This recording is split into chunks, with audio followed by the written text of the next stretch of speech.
'n Baie warm somersnaweek lê voor vir Suid-Afrika met die swaarste reënbuie wat gaan val oor ons buurlande Botswana en Mosambiek.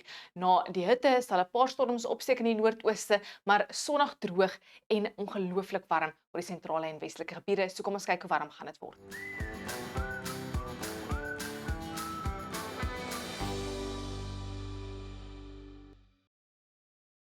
Saterdag is dit meestal bewolk met ligte reën daar al langs die oostelike platteaurand in Limpopo en na 'n baie warm dag kan 'n paar hitte-donderbuie opsteek daar in dele van die Bosveld en Gauteng. Hulle kan ook vinnig wegwaai met ligte reën moontlik in Mpumalanga en KwaZulu-Natal net 'n 30% kans en ons kan duidelik sien dit bly droog Saterdag en Sondag oor die sentrale en westelike gebiede van Suid-Afrika.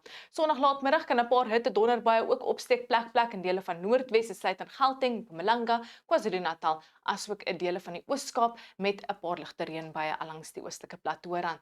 Meestal ligte tot matige winde die komende naweek oor die sentrale gebiede van Suid-Afrika, 'n sterk suidewind vir ons buurland Namibië se suidkus en 'n fris suidewind vir die Weskus en dan ook 'n fris aanlandige vloei, meestal 'n noordoostwind wat sal aanhoudend aan en af waai Saterdag en Sondag vir dele van die Wildekus en die suidkus van KwaZulu-Natal. Dan teen Sondagmiddag sal dit so 'n bietjie winderig raak hier in dele van die Karoo waar ons 'n hoë brandgevaar in plek het Saterdag en Sondag.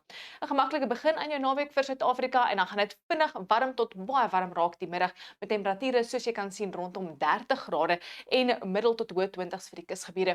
Bloedig warm hier in die donkerrooi kol met maksimum temperature wat naby aan 40 grade sal bereik is Saterdag en bo 40 Sondag in Appington asook Prieska. Hoë 30s vir Kimberley en dit sluit in dele van die Vrystaat bloedig warm en droog in Bloemfontein met 37 grade.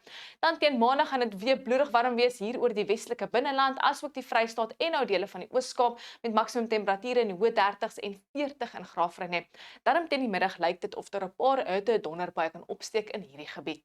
Wel dis al van my af. Geniet jou naweek.